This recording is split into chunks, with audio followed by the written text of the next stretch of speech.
Hey everyone, welcome back to the channel. If your YouTube comments are not showing up, don't worry. The quick guide will help you fix it in just few minutes. Let's get started. First, open the YouTube app on your phone. Now, tap on your profile icon at the top right corner and head into the settings.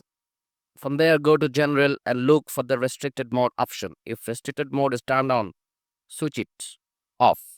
This setting often hides comments, especially if your YouTube thinks that content is sensitive.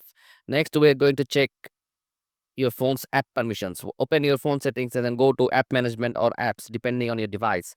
Search for YouTube, then tap on it. Make sure all permissions are allowed, especially storage and network access.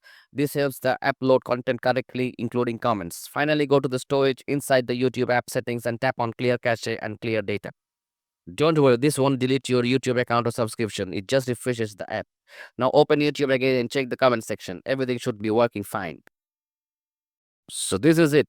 You have fixed YouTube comments in just few minutes. If this helped you out, don't forget to like the video and subscribe for more tech fixes like this one. Thanks for watching.